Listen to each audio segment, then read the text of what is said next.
Hi everybody, welcome back to IndyCar on Sunday. What is it today? It's Sunday the 7th of July. Okay, I've been away for a week, as you know, on holiday, and a lot of things have been going on while I've been away, not least the march in air yesterday, which I'll come back to in a minute. The main impression I got from my travels in central England, I was in Derbyshire for most of the week, is that people in England are pretty much resigned to Brexit now. I didn't hear anybody saying we don't want Brexit. Everybody seemed to be walking around in a daze, just blindly accepting the fact that Brexit was now a fact of everyday life.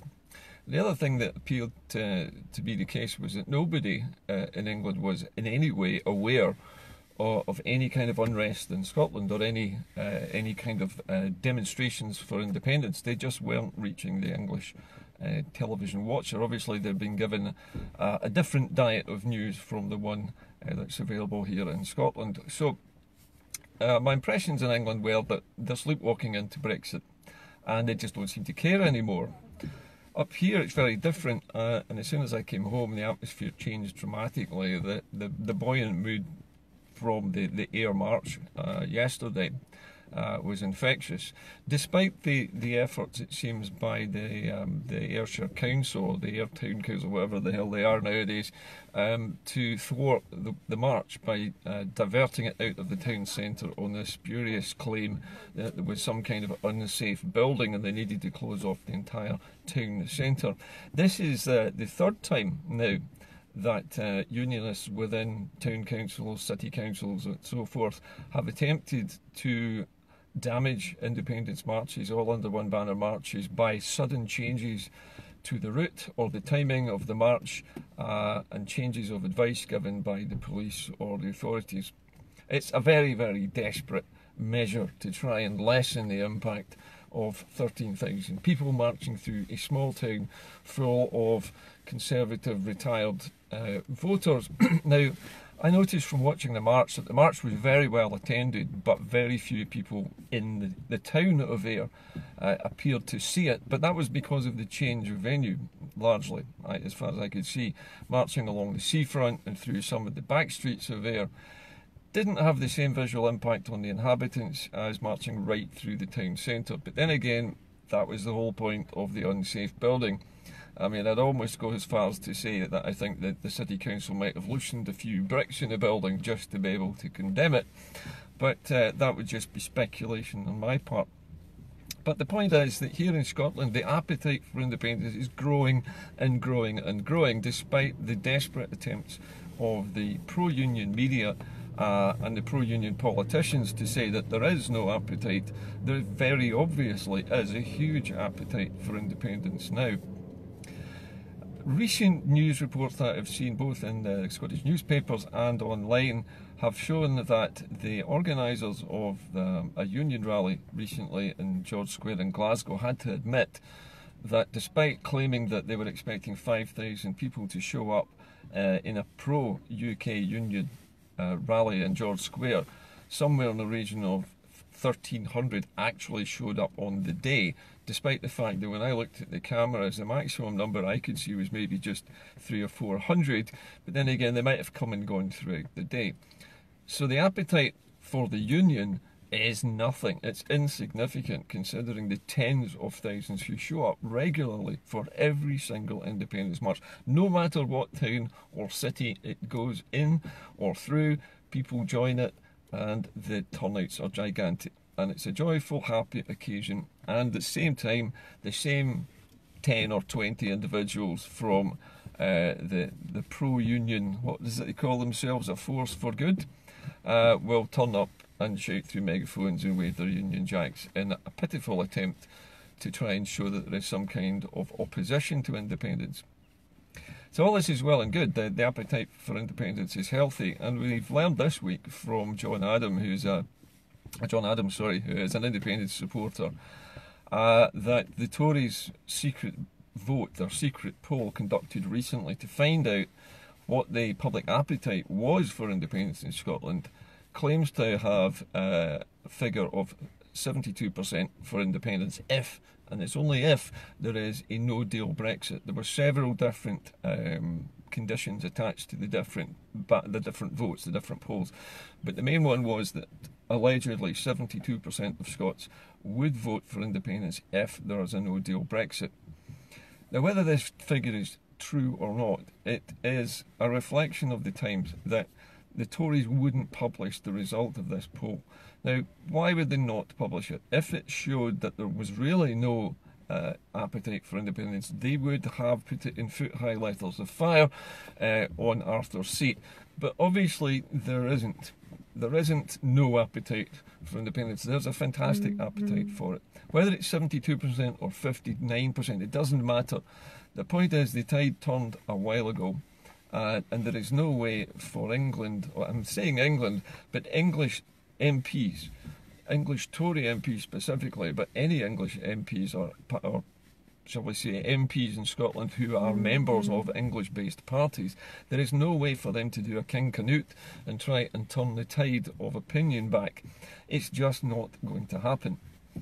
Now, as well as this week, we're hearing from the current Chancellor, Philip Hammond, that neither Boris Johnson nor Jeremy Hunt, in the kinds of promises they are making at the hustings to their fellow Tory party members, none of the promises they are making could be afforded if there's a no-deal Brexit, because the entire war chest that Hammond has managed to build up presumably by austerity and taxing the poor and by cutting social services and public services and so on, none of that is now able to be used for what it was intended for, to try and smooth the transition to a deal if there's a no deal, because it will all be spent on the emergency chaotic Brexit management, trying to get medicines into the UK, trying to get food into the UK, trying to get goods in and out of a single port, which is what England relies upon for most of its exports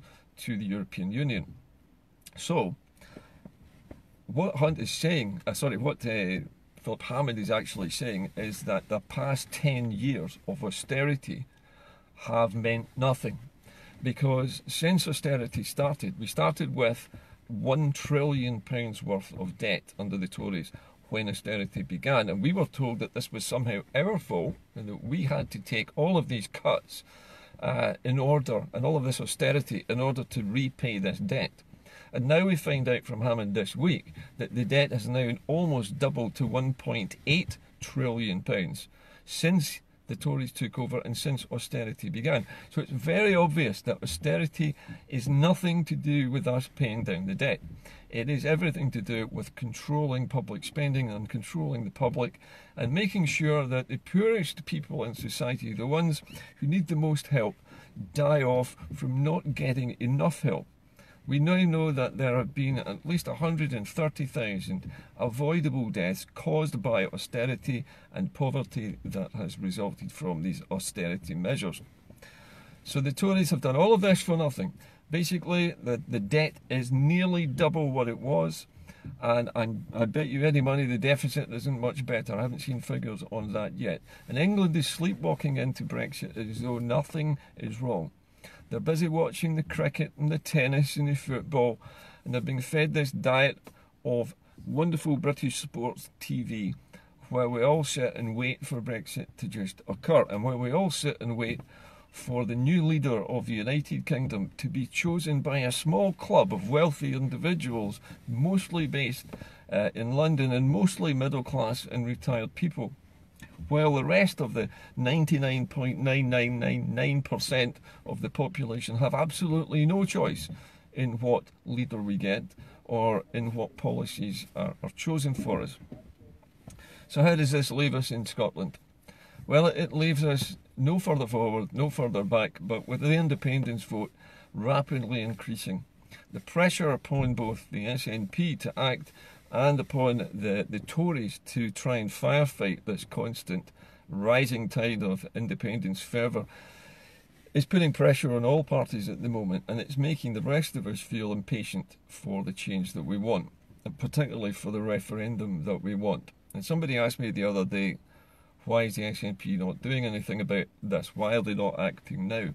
Well, their chosen strategy, the strategy that they've published, states that they want to wait until, first of all, we have a new Prime Minister, and that we know what the policies of this new Prime Minister and his cabinet are.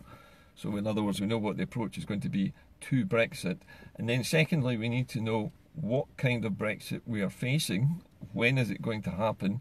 If it's going to be on Halloween, is it going to be a kind of soft Brexit with a plan, in some cases, some sort of deal that's being done? And this is the kind of wishy-washy pap that Jeremy Hunt is coming out with, that he would go for a delay if there was a deal on the table. And we get Boris Johnson, who's saying he's not afraid to basically throw the entire British working people under the bus in the case of Brexit, so that they can have a no-deal Brexit and satisfy the small far-right nut jobs section of the Tory party. So the SNP strategy is to wait and see what happens with the leadership. Is there going to be a general election? If there is a general election, as far as I understand it, the SNP policy would be to fight for a mandate, which we already have, which seems pointless to me, but to fight for another mandate for another referendum with the Section 30 order in it. And then if we win, say, 50 seats or whatever it is, then we've got the mandate and we should get the referendum that we want, even though none of the Tory party leadership contenders has said that they will, in any event, give us a Section 30 order, even if we won every seat that we had. So whatever way you look at this, we're waiting for Brexit, basically. The SNP is waiting to see that Brexit is irrevocable, that it's going to happen, no matter what kind of Brexit it is, before they call the referendum. I'm not sure whether this is wise or not, but if they call the referendum at the right kind of time, then there should be enough time to organise it and carry it out before we Brexit. But on the other hand, if they get the timing a bit late, then we could be up the Swanee, because if the Tories manage to Brexit us before we've had the vote, then it's perfectly possible for them to rush through some emergency legislation that says all devolved parliaments are suspended, which is what we expect them to do. So we're still waiting, and we're going to continue waiting until the very, very last possible moment before the SNP can act. Now, as far as I'm concerned here on IndyCar, there are a lot of problems with this, obviously. But one of the questions that nobody has asked is, why is leaving, or so we say, ending the Act of Union or the Treaty of Union so difficult?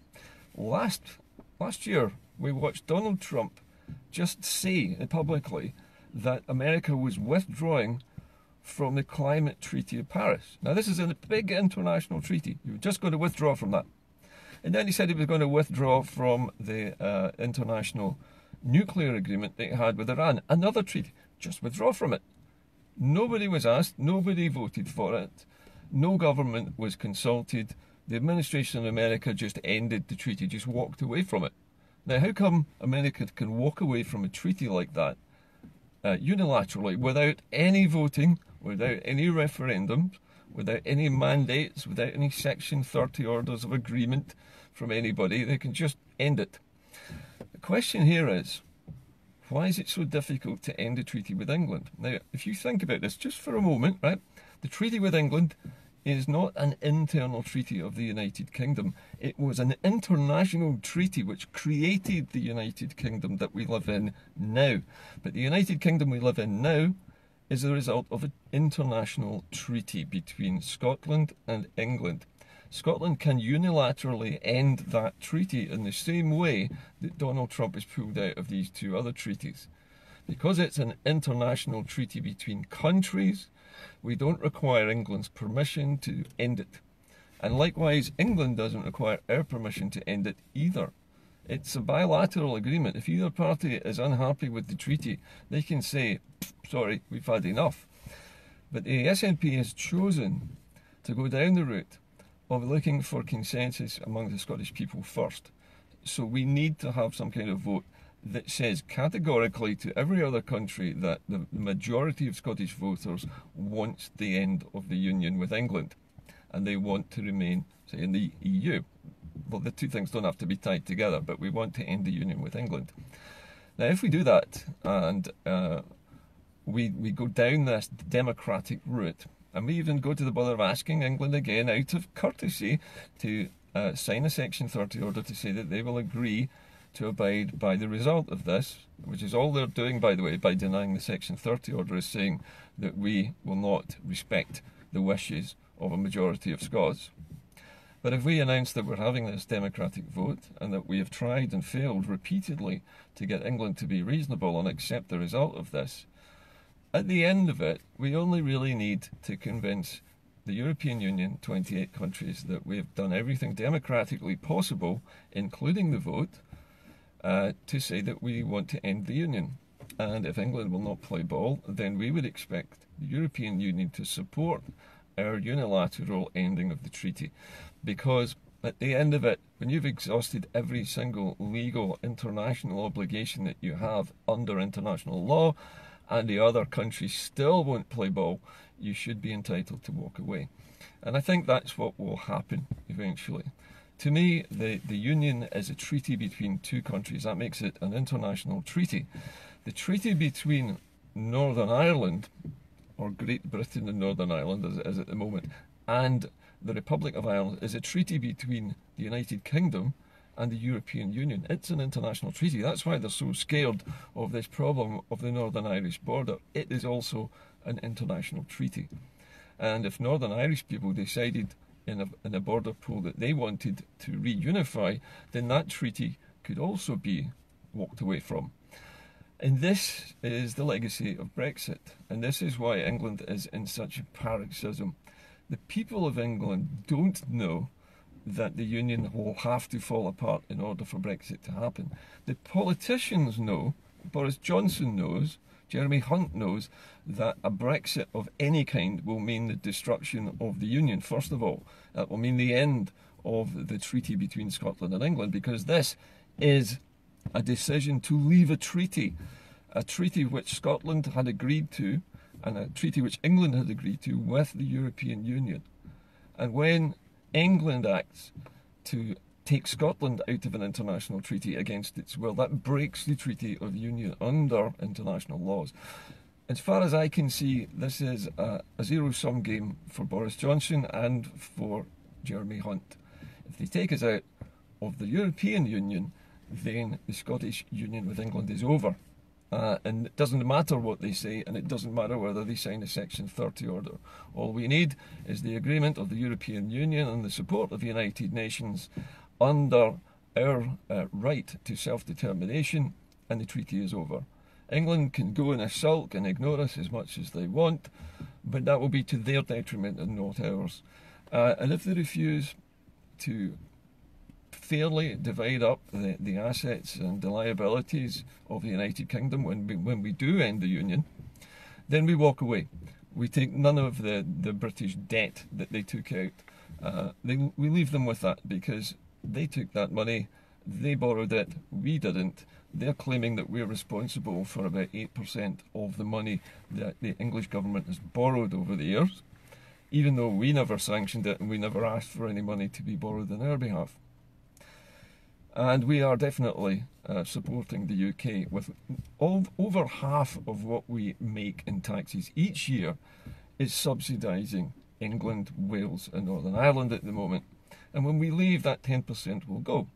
Our 10% ownership of the pound will probably go as well because we're setting up a new currency. And so the pound value will drop to £90 internationally.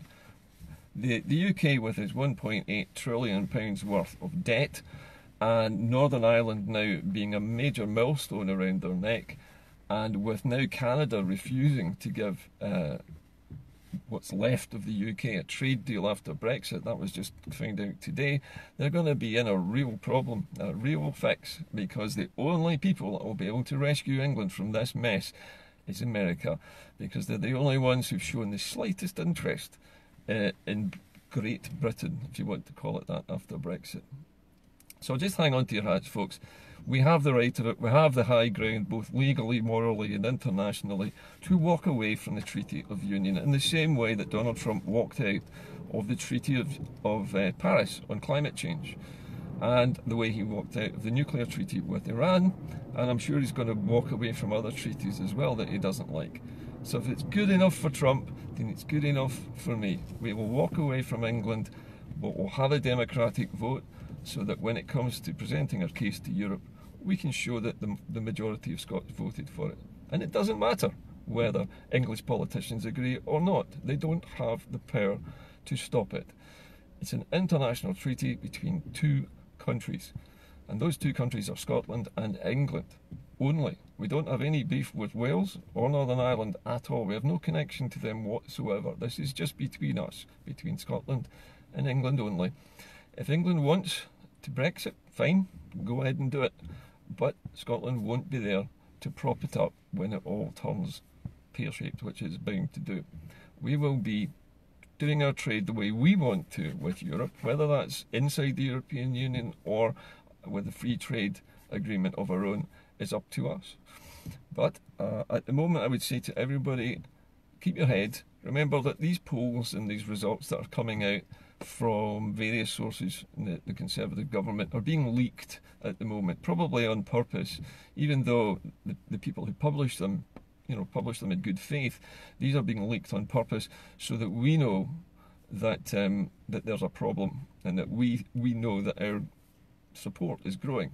But it might be that they're over-egging the pudding a little bit, that they're boosting the number up a bit to make us feel that we don't have to fight anymore.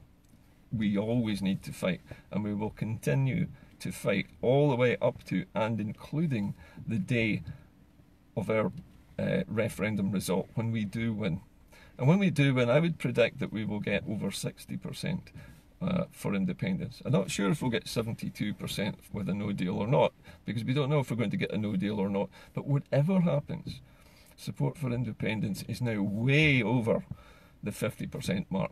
It's substantially past that by now. And we all know that. I think the latest, most accurate figure I saw was somewhere around 62 to 63%. And I think if you split the difference between 72 and 52, you're going to end up somewhere in the 60s. Anyway, that's about it for today. I had a great holiday. Thank you to everybody who sent messages to me while I was away. It's interesting to see Andy Murray back on our television screens, despite it angering people who were waiting, hopefully, for Killing Eve and Casualty last night. It overran quite a long way. But it's nice to see Andy Murray back. But tennis is not the main issue here. We have to keep our eyes on the ball, and the ball really is, and always will be, getting ourselves out of this union before Brexit happens. I'll talk to you all soon. Have a great weekend. Bye for now.